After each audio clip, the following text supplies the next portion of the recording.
여기 보시면 혹시 이 그림들 다른 데서 보신 분들 혹시 있으신가요? 여기저기에서. 특히 제가 알기로는 그 보통 애널리스트 분들도 많이 쓰시는 걸로 알고 있는데, 이게 제가 2002년, 3년에 제가 그린 그림이 전국에 지금 퍼져가지고 여기저기서 다 쓰고 있는 거거든요. 보면은. 그러니까 제가 이 그림을 보여드리는 이유가, 일단 현재 우리가 보고 있는 리튬이온 2차 전지라는 것은 2차 전지 중에서도 일단 화학 전지라고 분류가 되고, 화학 전지 중에서도 고성능 2차 전지라고 부르는 쪽으로 분류가 됩니다. 원래는 90년대 초중반에는 고성능 2차 전지라고 했을 때 니켈 MH 2차 전지하고 리튬 2차 전지 두 가지가 있었는데, 우리나라 대기업들이 90년대에 2차 전지를 처음으로 한번 해보겠다고 시작했을 때는 사실 리튬이온 2차 전지와 니켈 MH 2차 전지가 있을 때 니켈 MH 2차 전지에 집중을 하다가 90년대 후반 들어가면서 우리나라 3사가 리튬이온 2차 전지로 집중을 하게 됐어요. 그리고 우리나라가 사실 2차 전지 산업의 역사가 생각보다 길지가 않고 뭐 30년 좀 지났다라고 보시는 게 맞습니다. 보면은. 그럼 30년 정도가 됐다고 봤을 때 그전에는 2차 전지라는 것 자체가 수출입 코드에조차 없었어요. 그러니까 우리나라가 보통 어떤 물건을 수출입할 때는 HS 코드라는 게 있는데, HS 코드가 1차 전지만 있던 시절이 있었거든요. 그래서 정부에서 2003년 정도 돼서 이제 대규모로 그리고 본격적으로 2차 전지 쪽으로 한번 투자를 하고 육성을 해보자고 하는 시도가 있었고, 그랬을 때 어떤 일을 같이 했냐면은 2차 전지를 바라보는 관점과 정부에서의 시각을 완전히 바꾸자는 입장이 있어서, 그 당시에 산업기술 분류체계라는 게 있었는데, 원래 2002, 3년 전에는 전지라는 것이 그 전기전자 부품이라는 분류에서 중분류 안에 있었던 소분류에 불과했었어요. 그냥 전지였어요. 그러다가 그거를 격상을 시키면서 세세하게 하나하나 이제 그 브레이크다운 하기 시작했었죠. 그랬을 때 1차 전지, 2차 전지 저런 식으로 이름을 붙이기 시작했는데, 사실 그 당시에 1차 전지하고 2차 전지라는 저는 용어가 있을 때 그 당시에 저희가 어떻게 썼냐면은 한글 1차가 있고 숫자 1차가 있고 한글 1차가 있고 숫자 2차가 있는데, 어느 날 산업부의 한 과장님이 즉 2차 전지를 담당하시는 분이었거든요. 어느 행사에 오셔가지고 이런 얘기를 하시는 거예요. 자기는 2차 전지라고 해서 보조 배터리인 줄 알았다. 그러니까 프라이머리, 세컨더리라고 얘기를 하니까 중요도를 봤었을 때 1차 전지가 중요하고 2차 전지는 말 그대로 세컨더리니까 두 번째로 중요하고 그다지 중요하지 않은 줄 알았다. 그리고 그래서 2000년대 초중반까지만 초반만 하더라도 그렇게까지 정부에서 2차 전지를 육성해야 된다는 것에 대해서 설득력을 못 얻었다는 얘기를 하시더라고요. 그래서 그때 정부의 공식 용어를 그때 지정을 할 때 어떻게 결정을 했냐면, 숫자 2와 한글 2가 있을 때 한글 2차 전지를 정부의 행정 공식 용어로 만들었고, 그 다음에 평정역 사업단을 운영을 할 때에도 숫자 2와 한글 2가 있을 때 공식 용어를 한글 2를 쓰는 2차 전지로 바꿨어요. 근데 뭐 어쩌겠습니까? 사람들이 보통 쓰다 보면 자기가 그쪽 전문가가 아니기 때문에 숫자 2와 한글 2가 혼용될 수밖에 없는 거죠. 근데 보통들 여러분들 숫자 1과 숫자 1을 봤을 때 아까 프라이머리하고 세컨더리 했을 때 당연히 프라이머리라고 하면은 당연히 프라이머리 배터리가 더 중요하다는 느낌이 들죠. 근데 초중고 때 1차 방정식, 2차 방정식 보시는 분들, 자, 뭐 요즘은 또 이게 숫자 1과 숫자 2로 쓰는 경우가 많았습니다만, 교과서에서 한때 한글 1과 한글 2로 해서 1차, 2차 방정식 썼죠. 그러면 1차 방정식하고 2차 방정식으로 딱 가면은 점점 더 어려워지고 뭔가 있어 보이지 않습니까? 사실 그런 것까지 다 감안을 했었고, 특히 또 HS 코드에서 원래 존재하던 1차 전지가 한글 1이었기 때문에 그거를 서로 병치시키기 위해서 한글 2차 전지로 공식 용어를 만들었었어요. 그 다음 슬라이드 보여주십시오. 아까 제가 말씀을 드릴 때 그 리튬이온 2차 전지 자체는 일본의 소니 에너지텍에서 1990년대 초반에 발명을 한 시스템이에요. 물론 그 리튬이온 2차 전지에 관련해 가지고 뭐 리튬이온 2차 전지의 아버지가 어느 분이라는 이야기가 뭐 여기저기서 막 나오면서 뭐 어떤 분이 노벨상을 타시긴 했는데, 제가 하던 90년대 초중반에는 그분을 리튬이온 2차 전지의 아버지라고 저희가 부른 적이 없어요. 근데 그게 갑자기 2010년 정도 오니까 세상에서 갑자기 그분이 리튬 이온 2차 전지의 아버지란 말을 하기 시작하더라고요. 90년대에도 안 쓰던 이야기인데 그런 얘기를 하는 거예요, 보면은. 사실 1990년대 초반에 일본의 소니 에너지텍에서 개발을 했고 그 다음에 상용화를 시킨 그 리튬이온 2차 전지 시스템은 기존에 쓰던 그러니까 2차 전지 시스템하고 기술적으로 상당히 많이 달랐었거든요.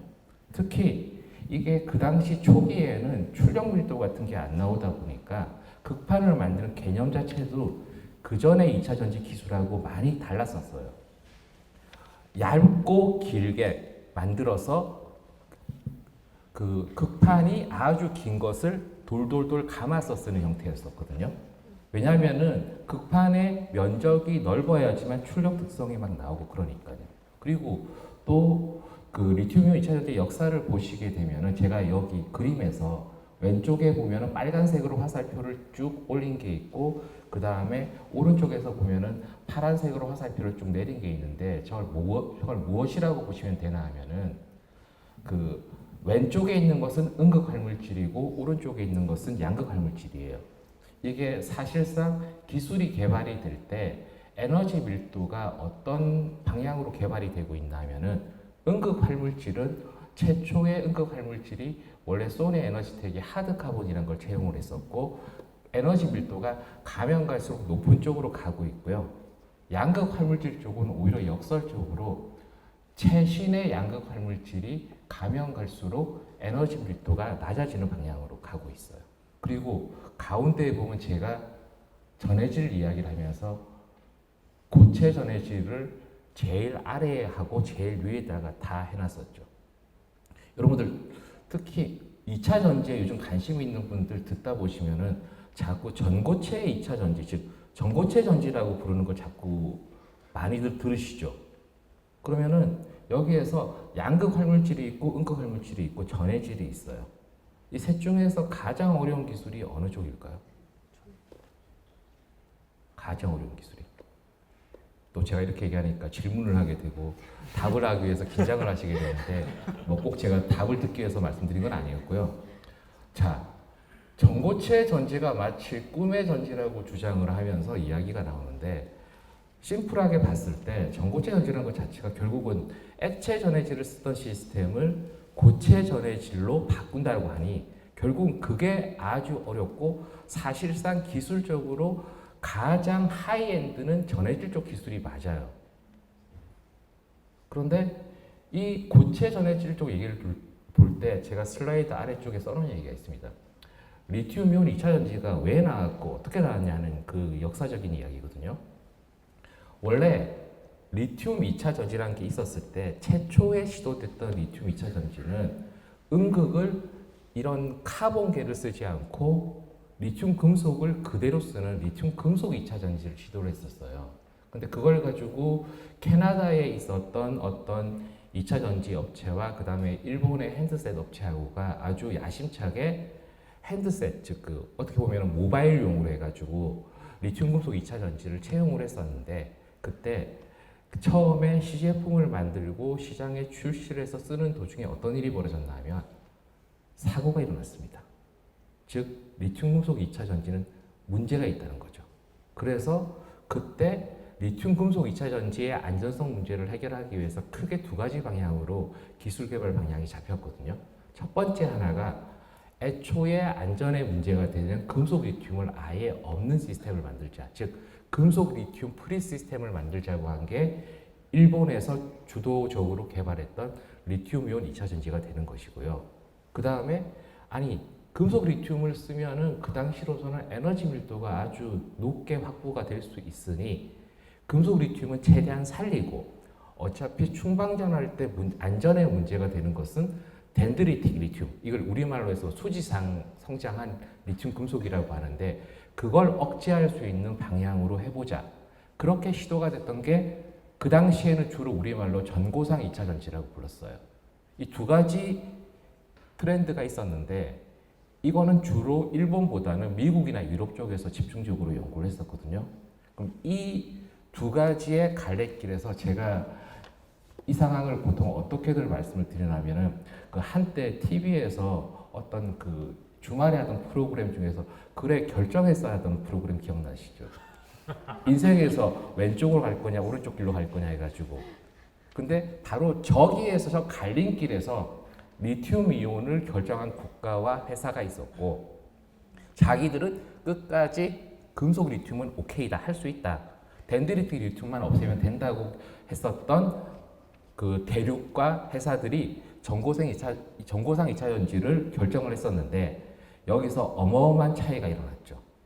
30년 전에 리튬 이온 쪽을 선택했던 대륙과 국가와 회사들은 지금 세계적인 2차 전지 회사들이 되어 있고 30년 전에 자기들은 곧 죽어도 전고체 전지를 하겠다고 한 국가들은 30년째 성공을 못하고 있습니다. 그런 식으로 갈림길에서 이러한 변화가 있었던 것이었거든요. 그리고 그 다음 슬라이드 좀 넘어갈게요. 제가 2차 전지를 처음 시작했던 리튬 이온 2차 전지를 처음 시작했던 초창기에는 사실 모바일 IT가 주도적인 소비처였기 때문에 그때는 양극 할물질이 그 앞 슬라이드에서 그 코발트 기반의 리튬 코발트 옥사이드라고 말씀드렸던 거로 충분했었어요. 사실 그 LCO 기반의 양극 할물질로 2차 전지를 생산해서 소비를 하더라도 그렇게 부족하지 않았었거든요. 그런데 이 소비의 트렌드가 지금 가면 갈수록 변하는 거예요. 먼저 한번 폭발적인 증가가 있는 게 모빌리티.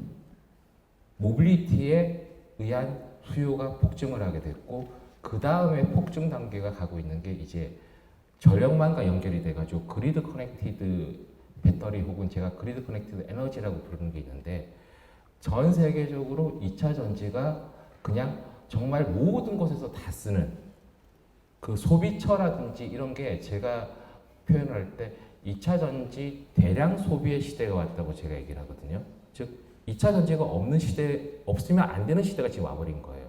예전에는 그냥 모바일 폰이나 랩탑에 쓰던 정도로 끝이 났었는데 이게 모빌리티, 즉 전기차라든지 풀 하이브리드 같은 그런 쪽에서 쓰는 거로 끝나는 게 아니라 이제 또 가면 갈수록 발전에서도 재생에너지 발전 쪽으로 흘러가고 있는데 재생에너지 발전 자체는 이게 간헐성도 있고 문제가 있기 때문에 그것만 갖고 쓸 수가 없어요. 반드시 중간에 마치 회로기판의 컨덴서처럼 잠깐이라도 전기에너지를 저장해 주는 장치가 필요하거든요.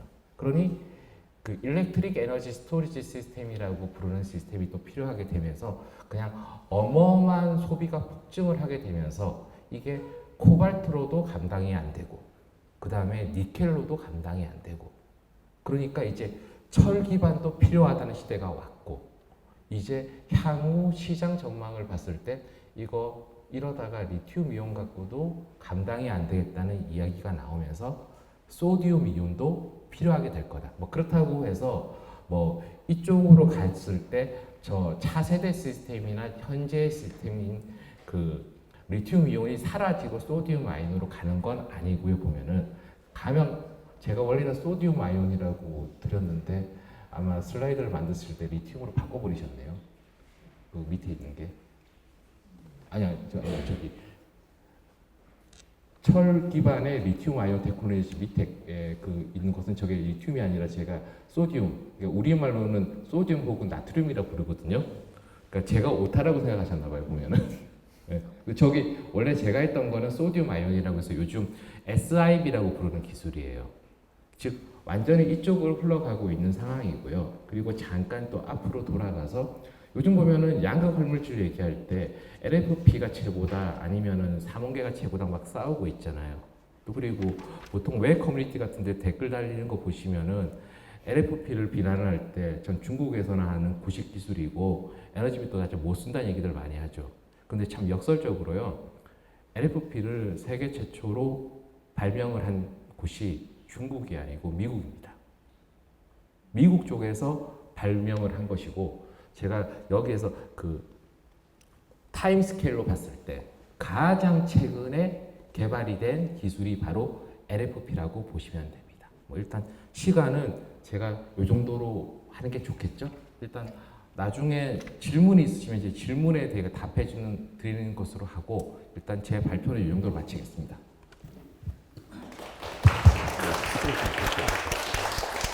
간단하게 기술적인 배경에 대해서 좀 들어봤습니다. 박준환 교수님이었고요. 이제 여러분이 이제 더 귀 기울여 들으셔야 될 부분은 지금부터가 아닌가 싶습니다.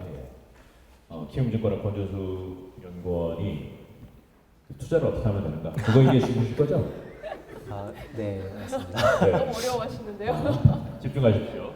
네. 시작하도록 하겠습니다. 네. 네, 안녕하세요. 저는 키움증권에서 2차 전지 담당하고 있는 권준수 연구원입니다. 이번에 그 교수님께서 그 기술 관련해서 설명해 주셨는데 저는 주식 관점에서 이제 올해 하반기 전망이랑 그리고 시장에 대해서 좀 설명을 드리도록 하겠습니다. 다음 페이지 봐주시면요. 네, 글로벌 전기차 침투율입니다. 그래서 보시다시피 지금 글로벌 전기차 침투율 같은 경우는 22년 기준으로 14% 정도 차지하고 있다 봐주시면 될 것 같고요. 그리고 이제 주요 3대 시장인 이제 미국 같은 경우가 8% 정도, 그리고 유럽 같은 경우가 21%, 그리고 중국 같은 경우가 29% 정도 차지하고 있다 봐주시면 될 것 같습니다. 봐주시면은 지금 중국 같은 경우는 어느 정도 이제 성숙한 이제 수준까지 올라왔다 봐주시면 될 것 같고요. 반면에 지금 미국 같은 경우에는 아직 8%로 아직까지 성장률 자체가 이제 올해부터 시작해서 계속 가팔라질 것으로 전망을 하고 있습니다. 네, 그 다음 페이지 좀 보겠습니다. 네, 올해 상반기 업황 리뷰입니다. 그래서 올해는 잘 아시다시피 이제 양극재 중심으로 쏠림 현상이 좀 나타났다고 봐주시면 될 것 같고요. 특히 이제 실적보다도 지금 이제 수주 건들이 많이 나오면서 그런 이제 수주 기대감들이 이제 양극재 업체들 주가 상승으로 많이 이어졌다고 봐주시면 될 것 같습니다. 네, 그 다음 페이지 보시면. 네, 지금 일단 하반기 전망 같은 경우에는 상저하고 해서 수요가 회복할 것으로 기대를 하고 있고요. 그리고 그 근거로는 크게 세 가지 말씀드리고 있습니다. 첫 번째 같은 경우에 지금 전기차 판매량이 가장 최근에 5월 것도 나왔는데 되게 견조하다고 봐주시면 될 것 같고 이제 올해 하반기에는 전기차 판매량 같은 경우가 이제 회복될 것으로 기대를 하고 있습니다. 그리고 두 번째 같은 경우에는 지금 정부 정책, 즉 이제 보조금이나 규제 같은 경우가 강화될 것으로 보고 있고, 그리고 세 번째가 지금 완성차 업체들의 전동화 전략이 계속해서 상향 조정되고 있는 추세라고 봐주시면 될 것 같습니다.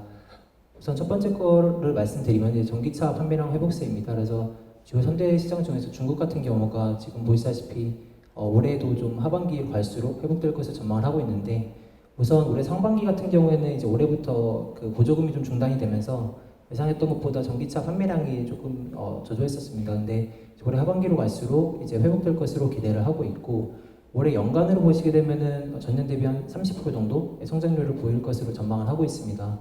그 이유로는 지금 이제 가장 최근에도 이제 구매세 감면 정책 관련해서 기사가 나왔는데, 통상 중국 같은 경우에는 이제 신경차의 구매세가 한 10% 정도 붙습니다. 근데 원래 올해 연말까지 해당 이제 구매세 정책이 연장이 되었었는데, 가장 최근에 기사가 나온 부분이 이제 앞으로 4년간 해당 구매세 감면 정책이 연장이 될 것이다라고 발표를 했었고요. 그리고 이제 두 번째 같은 경우가 그 지금 자동차 배출 규제 강화가 예정되어 있습니다. 해당 지금 규제 같은 경우에는 6B라고 봐주시면 되는데, 해당 6B 표준이 이제 올해 7월부터 적용될 것으로 보고 있기 때문에 그만큼 이제 전기차 침투율도 좀 빨라질 것으로 전망을 하고 있습니다. 그리고 이제 그동안에는 이제 상해와 같은 이제 주요 도심 지역 중심으로 전기차 침투율이 많이 올라와 있었는데, 이제 최근 중국 정부에서 계속해서 노력하고 있는 부분이 도심의 지역의 이제 충전 인프라와 그리고 인센티브를 도입을 해서 이제 상해 같은 이제 도심 지역 외에도 전기차 침투율을 좀 끌어올리려고 하고 있다고 봐주시면 될 것 같습니다. 네, 그 다음 페이지 봐주시면요. 네, 그 다음은 이제 미국 시장입니다. 그래서 보시다시피 지금 올해 성장률 자체로는 52% 정도 전망을 하고 있고요. 이제 올해 가장 기대하고 있는 시장 중 하나입니다. 그래서 보시게 되면은 가장 지금 기대하고 있는 부분이 잘 아시는 이제 IRA 법안이라고 봐주시면 될 것 같고요. 또한 이제 IRA 법안 같은 경우에도 연방 정부 차원에서의 세액 공제가 있고, 그리고 지금 최근에 좀 주 정부 차원에서의 보조금과 세액 공제가 많이 강화가 되고 있다고 봐주시면 될 것 같습니다. 그리고 올해 하반기부터는 이제 SUV나 픽업 트럭 등 좀 대형 전기차들이 많이 출시가 예정되어 있기 때문에 그만큼 이제 배터리 탑재량도 많이 늘어날 것을 전망을 하고 있고요. 그리고 최근에 이제 EPA에서 지금 동일하게 자동차 배출 규제를 좀 강화를 하고 있는데 EPA에서 지금 제시한 타겟한 목표가 32년 기준으로 67% 전기차 침투율을 좀 목표를 하고 있습니다. 그래서 그만큼 완성차 업체들도 전동화 전략을 좀 빠르게 가져갈 것으로 예상을 하고 있다고 봐주시면 될 것 같습니다. 네, 유럽 시장 같은 경우에는 올해 한 연간 23% 정도 성장할 것을 전망을 하고 있고요. 상대적으로 이제 미국보다는 성장률 자체가 이제 완만할 것으로 예상을 하고 있습니다. 최근에 이제 국내 배터리나 소적체들 실적을 보시더라도 다들 이제 하반기에 좀 유럽 시장이 조금 불확실하다고 계속 전망을 하고 있고요. 다만 유럽 시장 같은 경우에는 지금 2035년 이후에 내연기관 판매 금지를 할 예정입니다. 그래서 그에 따라서 이제 완성차 업체들도 각 국가별로 지금 전동화 전략을 좀 빠르게 가져가려고 하고 있다고 봐주시면 될 것 같습니다. 네, 해당 표에 있는 로드맵 같은 경우에는 이제 국가별 내연기관 자동차 판매 중단 로드맵이라고 봐주시면 될 것 같고요. 대표적으로 지금 노르웨이 같은 경우가 2025년, 그리고 영국 같은 경우가 2030년, 그리고 유럽 같은 경우가 2035년 이후부터 내연기관 자동차 판매를 중단할 예정이라고 봐주시면 될 것 같습니다. 네. 너무 작다. 네, 되게 작게 나와 있는데요. 지금 전동화 전략 가장 최근 걸로 업데이트 해놓은 겁니다. 그래서 좀 눈여겨 보셔야 될 부분이 이제 뭐 토요타와 같은 일본 업체들이 그동안 좀 보수적이었는데 최근에 이제 전동화 전략 가속화에 합류하고 있다고 봐주시면 될 것 같고요. 그리고 뭐 대표적으로 폭스바겐이나 닛산, 그리고 가장 최근에는 이제 현대차 같은 경우가 인베스트데이를 통해서 계속해서 전동화 전략 목표치를 좀 상향 조정하고 있다고 봐주시면 될 것 같습니다. 그래서 결국에는 이제 전기차 투자 확대가 이제 배터리 투자 확대로 이어지고, 그리고 이제 배터리와 소잡체들의 낙수 효과로 이어진다고 봐주시면 될 것 같습니다.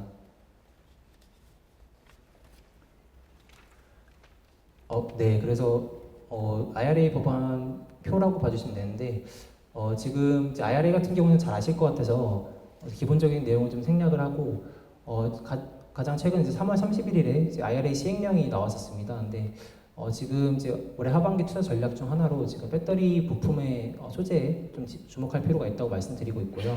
대표적으로 지금 분리막이랑 전해액 같은 경우 배터리 부품으로 지금 포함이 되어 있는데 해당 배터리 부품 같은 경우에는 북미에 공장을 지어야 됩니다. 그래서 북미에 공장을 지어야 되는 만큼 이제 상대적으로 국내 업체들의 수요가 좀 클 것으로 전망을 하고 있고요. 해당 비율 같은 경우는 2029년 가면 100%까지 올라가고 있기 때문에 좀 주목해 볼 필요가 있다 말씀드리고 있습니다. 네, 올해 하반기 전략입니다. 그래서 하반기 같은 경우에는 지금 실적 개선 기대감이 가장 큰 종목, 그리고 고객사 다변화, 즉 신규 수주 기대감이 큰 종목들과, 그리고 이제 IRA 따른 반사수, 아까 말씀드린 이제 배터리 부품 소재들에 좀 집중할 필요가 있다고 말씀드리고 있고요. 특히 이제 소재 토픽으로는 지금 분리막과 그리고 차세대 소재로 여겨지고 있는 실리콘 국제 주가들에 좀 주목할 필요가 있다고 말씀드리고 있습니다. 분리막 같은 경우에는 그동안 사실 스팟 계약으로 진행이 되어 왔었는데 해당 이제 계약 구조가 지금 장기 공급 계약으로 넘어가고 있다 봐주시면 될 것 같고요.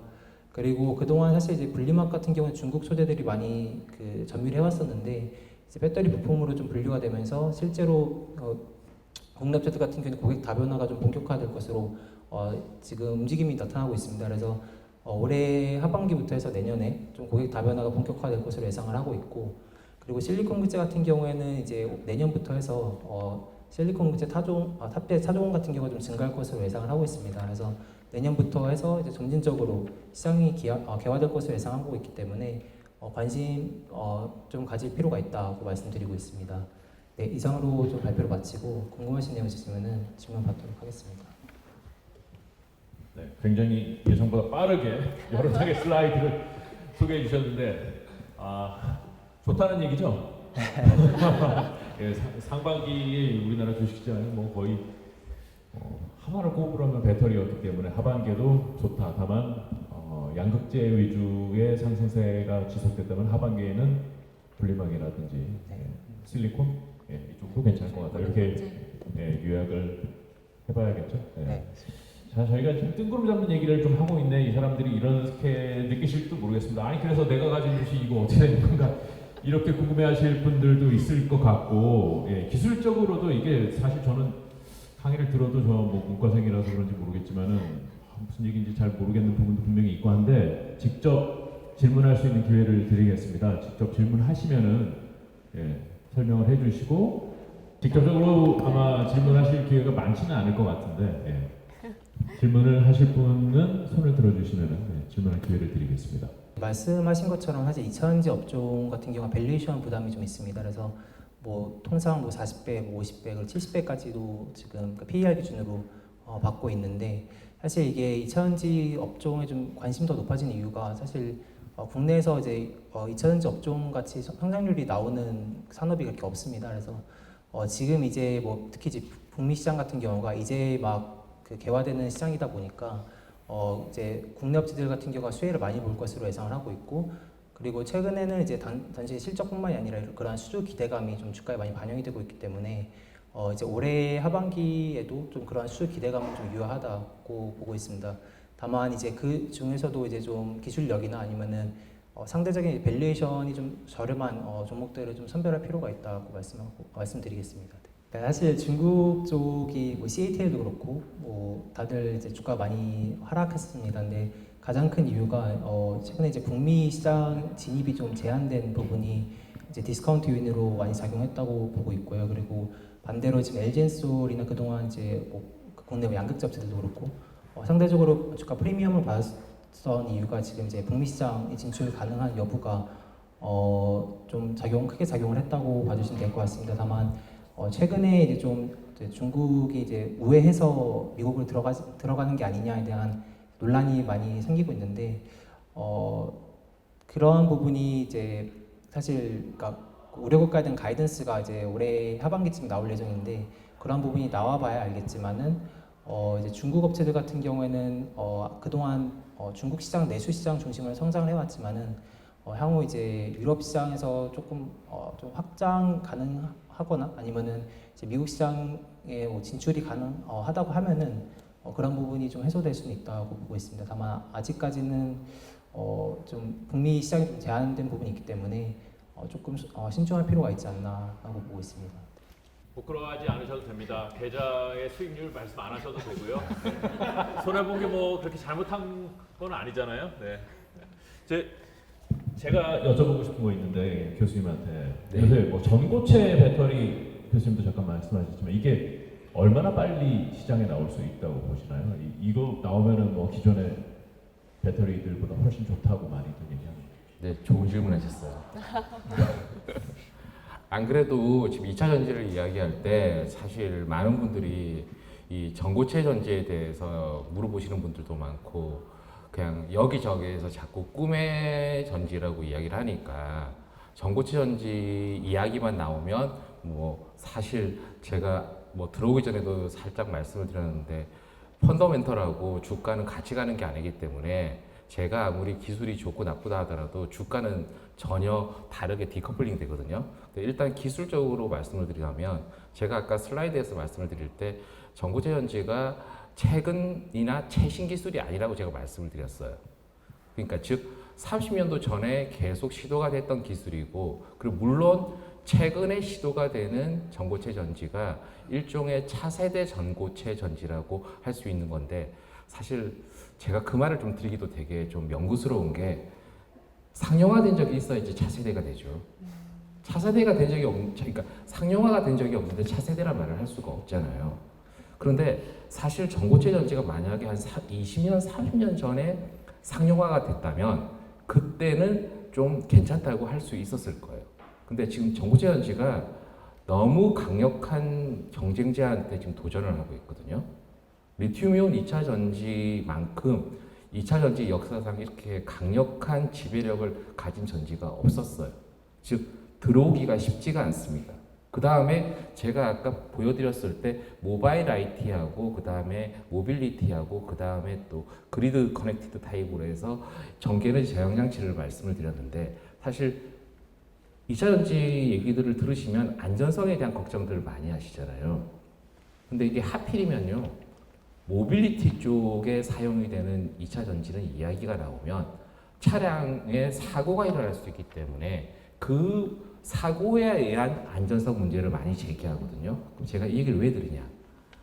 리튬 금속을 응급으로 쓴 시스템은 현재 리튬이온 2차 전지를 채용한 모빌리티에서 그 복잡다단한 사고가 일어났을 때 화재가 일어나지 않는다는 것은 이론적으로 틀린 얘기입니다.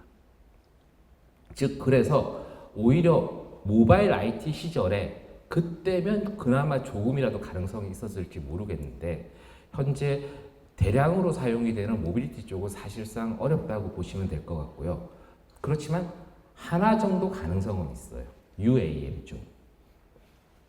날아다니는 거예요. 예, 왜냐하면은 UAM 쪽은 그 추돌 사고라든지 그런 게 사실상 거의 일어나지 않는다고 보시면 돼요. 그리고 사고가 일어난다 하더라도 추락을 해서 그 비행체 자체가 망가지고 또 드론도 마찬가지죠. 그러니까 이런 거 같은 경우는 설사 응급을 리튬 금속을 쓴다 하더라도 추돌에 의해서 셀이 망가지면서 안전성 문제가 없는데 모빌리티 같은 경우는 너무 복잡하다는 추돌에 의해서 파괴 양상 자체가 너무 복잡한 거예요. 그래서 요즘 같은 모빌리티에 사용되는 상황에서는 전고체 전지가 너무 강력한 경쟁자를 이겨야 되기 때문에 저는 사실상 어렵다고 보고 있습니다. 그러니까 결국은 그 리튬이온 2차 전지가 강력한 경쟁자고 이길 수 없는 상대라고 말씀을 드릴 때는 가격 문제도 같이 들어가는 거고 성능 문제도 같이 들어가거든요. 왜냐하면은 최초의 리튬이온 2차 전지와 요즘 나오는 최신의 리튬이온 2차 전지를 봤을 때 이미 에너지 밀도가 3배 가까이 올라가 있어요. 그런데 전고체 전지가 가능성이 있다라고 얘기하던 90년대 초반에는 지금보다 3분의 1 정도의 에너지 밀도를 가진 시스템과 얘기를 하던 거거든요. 근데 오히려 지금은 아닌 거예요. 이 얘기는 꼭 드려야 되는 내용이지만 아까 발표 자료에 제가 넣지 않았던 부분인데 그 현재 세상 자체가 바뀌는 방향이 있습니다. 일렉트리피케이션이라고 해서 즉 전기화라는 세계적인 트렌드가 있어요. 그전에는 전기를 쓰지 않던 분야에서도 전부 다 전기를 씁니다. 뭐 가정에서 보시면은 조리라든지 냉난방도 그전에는 전기를 쓰지 않았단 말이에요. 가스레인지도 전기레인지로 넘어가고 심지어는 모빌리티 같은 경우도 화석연료를 쓰다가 이제 전동화로 가고 있잖아요.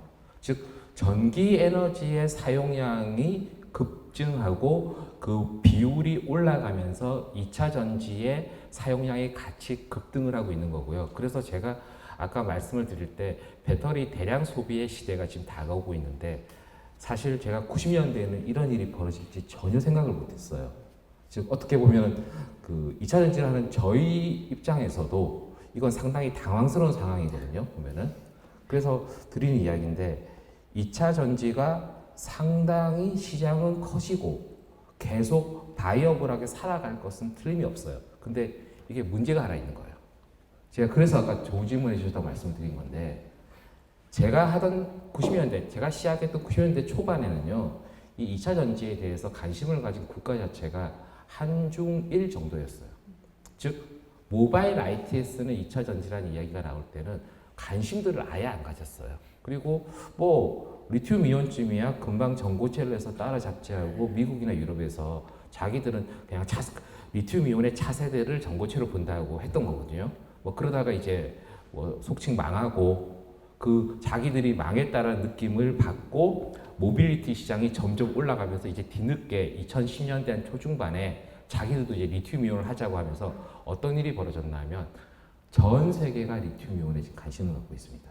즉 배터리를 전 세계에서 다 관심을 가져요. 이게 선진국이냐 이머징 그 개발도상국이냐 관계가 없습니다. 자원을 갖고 있는 국가조차도 2차 전지를 관심을 갖고 있어요. 즉 어떻게 보면은 사실 지금 시작을 만약 하신다면요 어떤 면에서 늦었다고 얘기를 들으실 수도 있겠죠. 근데 제가 늦은 건 아니라고 말씀을 드릴 수가 있는 게 참 이 2차 전지가 생각보다 너무 어려워요. 그러다 보니까 뭐 한 20년 했다라는 제 후학을 보더라도 아직도 이야기해 보면 아무것도 몰라요. 그리고 오히려 차근차근 제대로 하고 있는 친구들이 2, 3년을 했어도 기초가 탄탄하면 더 잘 알아요. 즉, 그래서 제가 예전에 그 일본의 학회를 갔다가 봤던 어떤 신문 기사를 보고 제가 말씀을 드리는데 2차 전지 쪽은 달팽이가 기어가듯이 발전한다는 얘기가 있어요.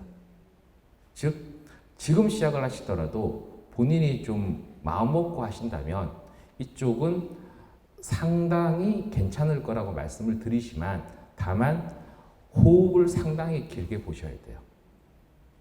그 호흡을 또 길게 본다는 얘기가 제가 아까 양극화물질, 음극화물질, 전해질 또 그리고 아까 말씀하셨던 분리막까지 해서 보통 4대 소재라고 하는데 사실 양극화물질이 주목을 받는 이유는 아주 심플합니다.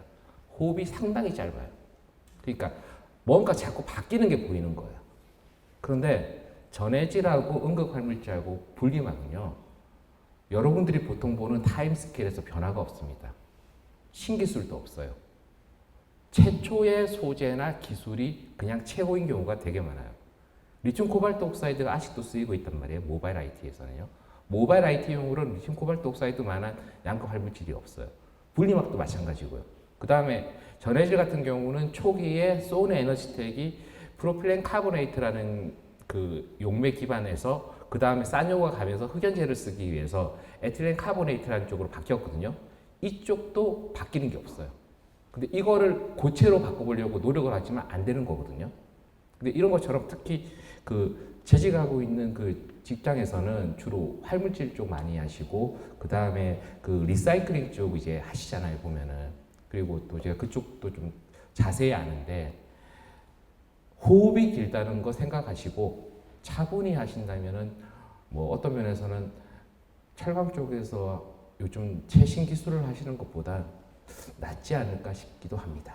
버블 말씀하시는 분들이 가끔 이제 태양광 폴리실리콘 언급하면서 많이 이제 사례를 드시는데요. 근데 저는 개인적으로 좀 다르다고 생각하는 이유가 이게 아까 교수님도 말씀하셨지만 전 세계적으로 봤을 때 지금 트렌드가 전동화 추이로 가고 있다고 보고 있습니다. 그래서 아까 말씀드렸다시피 지금 글로벌 침투율도 지금 14%밖에 안 되고 있기 때문에 지금 각 국에서 이제 내연기관 자동차 판매도 좀 중단할 예정이고 그리고 그에 따라서 지금 그 전동화 침투율도 계속해서 올라갈 것을 보고 있기 때문에 이 성장률 자체만 보더라도 이게 중장기적으로도 계속 좀 실적이나 아니면은 수주 모멘텀도 계속 유효하다고 보고 있고요. 최근에 좀 ETF가 많이 좀 급등하고 또 5월 같은 경우는 좀 주가 조정을 많이 받고 있는데 개인적으로는 이제 올해 하반기 전체적으로 봤을 때는 다시 주가가 좀 상승하지 않을까라고 보고 있습니다. 제가 질문해도 될까요? 해주세요. 2차 전지, 뭐 양극재, 음극재 분리막 뭐 이런 그 테마들이 이제 막 많이 올랐고 앞으로도 오를 거라고 예상이 되는데 리사이클링 쪽도 뉴스들이 좀 나오는 것 같은데 어떻게 보십니까? 폐배터리. 네, 이게 폐배터리가 된 것 같습니다. 이 얘기는 교수님이 해주시면 어떨까요? 현재 그 2차 전지 쪽에서 보시면은 그 두 가지가 있어요. 재활용이 있고 재사용이라는 게 있습니다. 근데 이게 명확히 구분이 됩니다. 재사용과 재활용은. 리유즈를 하는 것을 재사용이라고 하고요. 그 다음에 재활용을 하는 거를 리사이클링이라고 하게 되는데 이 두 경우의 전지를 호칭하는 게 또 정부 공식 용어가 달라요. 사용 후 전지와 폐전지거든요. 보면은. 그러니까 사용 후 전지는 어떤 경우를 이야기하냐면 모빌리티에서 쓰던 것을 이제 거기서 쓰기가 어려워지는 성능의 저하가 있을 때 빼내서 전기에너지 저장장치로 쓰는 것을 재사용이라고 하고요. 그 다음에 그게 모빌리티가 됐든 또는 전기에너지 저장장치가 됐든 모바일 IT가 됐든 이제 이거를 더 이상 전지로 쓰지 않고 유용한 광물을 뽑아내는 거를 그 재활용, 즉 리사이클링이라고 해요. 근데 이게 2차 전지 기술이 점점 발전하면서 어떤 일이 벌어지고 있냐면 과거에 비해서 더 빨리 뽑아내기 시작합니다. 이 빨리 뽑아내는 기준을 높인 것이 바로 중국이거든요. 우리나라에서도 원래는 2차 전지를 모빌리티에서 썼을 때는 보통 그 잔존 용량이 한 60~70% 정도나 한 심한 경우는 50몇 % 정도일 때도 계속 자동차용으로 쓰자 얘기를 했었어요. 근데 이제는 이 리사이클링 쪽 이야기가 같이 나오면서 어떤 얘기가 나오나 하면 잔존 용량이 80%가 됐을 때 이제 빼내서 리유즈로 가자 이 얘기가 나옵니다. 보면은. 근데 이거와 더불어 기술적으로 어떤 얘기가 나오나 하면은 결국은 사이클 특성이 좋은 게 필요하다는 거죠. 80%가 됐다라는 그걸 뽑아낼 때는 적어도 수십만 킬로 이상 주행한 차에서 뽑아내야 되는데 이게 차량 자체가 뭐 한 1, 20만 킬로 정도 주행한 다음에 80% 정도로 떨어지면은 문제가 있잖아요, 보면은. 그죠? 그러니까 이러한 측면에 있어가지고 리사이클링이 가고 있는데 사실 그럼 리사이클링 과연 좋은 것이냐? 사실 잔존 가치가 광물의 가치가 너무 크다는 게 꼭 좋은 게 아니에요. 왜냐하면은 자동차 시장을 보시면은 대략 전 세계 돌아다니는 자동차가 한 15억 대 정도 된다고 보시면 되거든요, 보면은. 그러면은 모든 차가 배터리 전기차로 바뀌었다고 했을 때 이 소위 핵심 강물 혹은 희귀금속이라 부르는 것들이 어마어마하게 전 세계를 돌아다니게 되는 거예요. 그럼 자원 개발의 문제가 있죠. 그래서 뭐 어떤 분들은 자꾸 LFP가 리사이클링이 안 돼서 안 좋다는 말씀을 하시는데 그런 거 아닙니다, 보면은. 두 전지는 다 나름대로 의미가 있어요. 그럼 이제 그 다음은 권용구님께서. 네, 저는 그 주가 측면에서 말씀을 드리면은 최근에 이제 그 리사이클링 업체들이 주목을 많이 받고 있습니다. 근데 아까 말씀하셨던 뭐 P사도 그렇고 뭐 국내 이사도 그렇고 결국에는 주가가 이제 작년 하반기부터 해서 올해 많이 급등한 이유 중 하나가 이제 이 클로즈드 룹 시스템이라고 해서 뭐 전구체랑 뭐 수산 리튬 그리고 양극재 한 다음에 이제 리사이클링까지 다다라는 이런 선순환 구조를 갖고 있기 때문에 그런 주가 급등이 있었다고 봐주시면 될 것 같고요. 최근에 이제 뭐 국내 그 리사이클 업체도 많이 성장을 하고 있는데 저는 개인적으로 이러한 지금 리사이클 업체들에 좀 주목할 필요가 있다 말씀드리고 있습니다. 그리고 가장 최근에 이제 유럽에서 CRM이라는 정책을 발표했는데 결국에는 이제 미국도 그렇고 유럽도 그렇고 리사이클링을 통해서 나중에는 이제 공적인 그 기업들 측면에서는 좀 수익성 개선에 좀 크게 기여할 것을 전망을 하고 있기 때문에 향후에는 이제 그런 리사이클 업체들은 주목할 필요가 있다고 말씀드리고 싶습니다. 네. 어쨌든 지금 리사이클링 배터리 업계가 유망하다라고 말씀해 주신 걸로 네, 보면 되겠죠. 사실 제가 2차 전지하는 입장에서 그 리튬이온 2차 전지를 개발해온 역사란 게 있습니다. 90년대에 소니 에너지텍이 최초로 발명을 하고 그때 양극 활물질 쪽은 연구를 할 때 저희가 LCO라고 부르는 리튬 코발트 옥사이드의 차세대 시스템으로 연구를 했던 게 니켈 기반과 망간 기반이었어요. 1차적으로.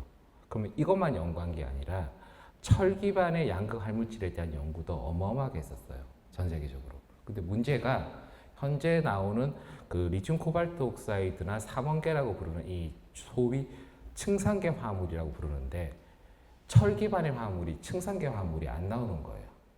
합성이 안 되고요. 그래서 연구를 하다가 포기를 하다가 한 상태에서 2010년대 초중반에 갑자기 그 보통 전문적인 표현으로 올리바인 스트럭처라고 부르는 그 LFP가 몇 가지 특이한 기술을 채용을 하게 되면 성능이 나온다는 게 알려져 버린 거예요. 첫 번째가 나노 기술, 두 번째 표면 계지 기술이죠.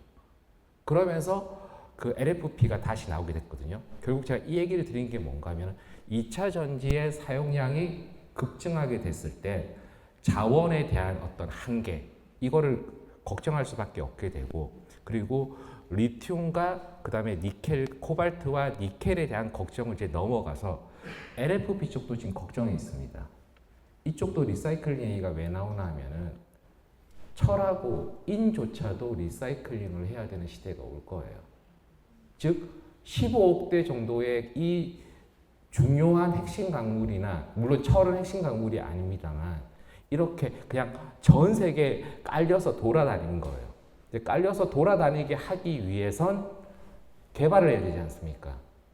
이거를 리튬이나 코발트나 니켈에만 의존을 할 수 없기 때문에 철로도 가야 된다는 거고 심지어는 리튬에만 의존을 할 수 없기 때문에 소디움까지 가야 된다는 얘기가 되는 거고 배터리 대량 소비의 시대가 올 거라고 전망되고 있기 때문에 리튬과 코발트와 니켈 갖고 대비할 수 없다.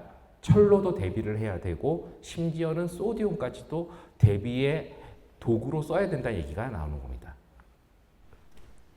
그리고 아까 그 주가 관련해서 여쭤보신 것 같은데 사실 그 기관에서도 그 말씀하신 업스트림에 대한 투자를 많이 검토하고 있는 이유가 국내 양극재 업체들이나 배터리 업체들 같은 경우는 수익성 측면에서 소위 말하는 하이싱글 정도로 나오고 있습니다. 근데 미드에서 하이싱글 정도밖에 안 나오는데 소위 말하는 리튬이나 이런 정제하는 회사들 같은 경우는 20, 30%대 이 수익성이 나오기 때문에 그러한 측면에서 아직까지는 그래도 해당 업체들이 기술력이나 아니면은 이제 수익성 측면에서 좀 유리한 고점을 좀 점하고 있다고 보고 있고 그러한 부분이 이제 실제 뭐 주가 측면에서도 좀 아직까지는 많은 관심과 이제 모멘텀이 좀 살아 있다고 봐주시면 될 것 같습니다.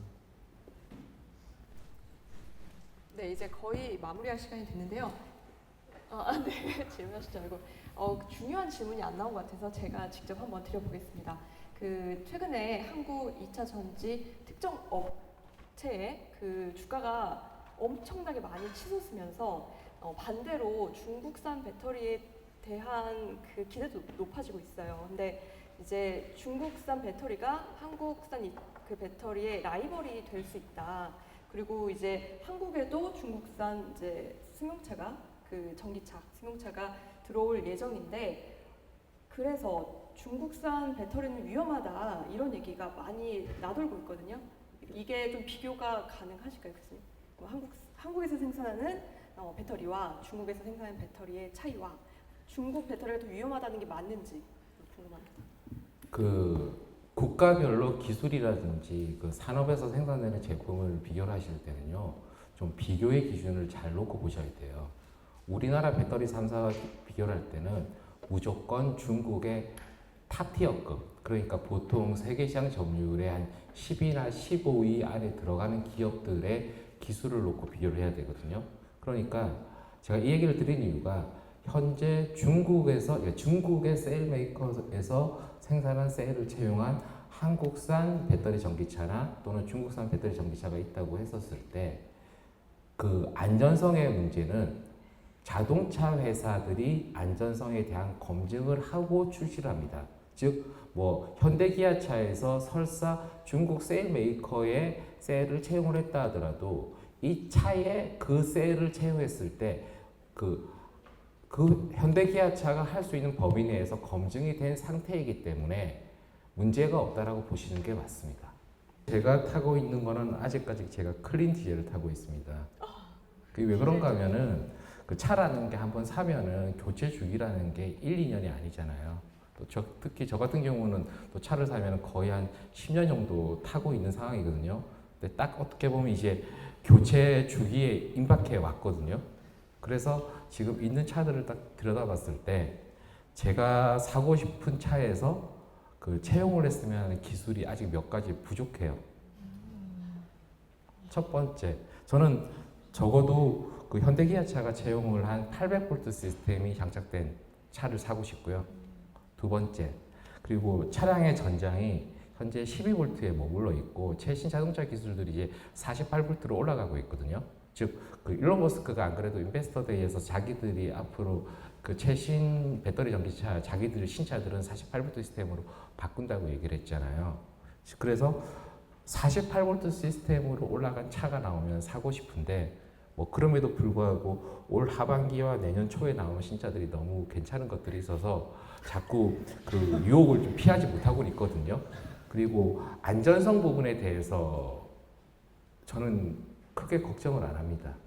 왜냐하면은 그 사실 제가 한 10수년 전에 만들었던 기본 개념이었던 안전마진이라는 이 개념 자체가 그 자동차 회사에서 그 안전할 수 있는 범위 내에서 이미 마진을 둔 상태로 채용을 해요. 즉 모바일 IT 같은 경우에서 사용하는 SOC 레인지하고 이 모빌리티에서 사용하는 SOC 레인지 자체가 다르거든요. 그래서 그런 면에서 그 안전성 문제는 일단 기본적으로 일반적인 주행에서는 큰 문제가 없다고 보시면 되고요. 그래서 안전성 문제는 리튬이온 2차 전지가 갖고 있는 뭐 천형이라는 이야기도 하고 있고 하지만 이게 사실 비수계 2차 전지의 천형이라고 할 수 있거든요. 이거 방법이 없어요, 이거는요. 그렇다고 해서 안전성이 확보가 안 되냐? 그래서 사실 2차 전지 쪽에서 사실 전고체 전지가 문제가 아니고요. 원칙적으로 원래 꿈의 기술이라고 할 수 있는 게 아직 개발이 안 됐어요. 이 2차 전지가 문제가 있어서 망가질 수 있다. 즉 이거를 그 스테이트 오브 헬스라고 부릅니다. 그 SOH를 예측할 수 있는 기술은 현존하지 않거든요. 이 기술이 개발이 되냐에 따라 가지고 아마 안전성 문제에 대해서는 조금이라도 이제 사람들의 그 고민이나 근심이 사라질 거로 보이고요. 그리고 아까 권용구님께서는 기본적인 전제를 말씀하실 때 뭐 어느 회사가 기술을 갖고 있고 또 어느 회사가 괜찮고 어느 분야가 유망하고라고 보통 말씀을 하시잖아요. 그리고 또 우리나라 회사들이 경쟁력이 좋고 근데 뭐 저 같은 경우는 좀 디테일하게 알기 때문에 디테일하게 오히려 말씀을 못 드려요. 오히려. 그리고 또 주가라는 것과 펀더멘탈은 전혀 다르게 갈 때가 많거든요. 근데 아까 제가 다른 분이 질문하셨을 때 뭐 다 좋은 질문을 해주셔가지고 제가 드린 얘기인데 경쟁이 격화되고 있다는 거. 즉 우리나라 셀 메이커나 부품 소재 업체들이 영원히 또는 지금의 선점한 환경을 유지할 거라는 거. 그거에 대해서 저는 물음표를 갖고 있습니다. 마지막에 무겁네요. 마무리하려고 했는데. 예, 질문 다 나왔나요? 질문하실 분 기회가 많지 않으니까 아쉬워하시지 마시고 질문하시고 다 하셨으면 예, 마무리를 하도록 하겠습니다. 예, 오늘 직접 와주셔서 감사합니다. 날씨도 더운데 그리고 이제 와주셔서 감사하고 지난번에 이어서 두 번째로 저희 콘서트 진행해봤습니다. 2부 배터리에 관련해서 이제 권 연구원님, 박 교수님 감사 박수 한번 드릴까요?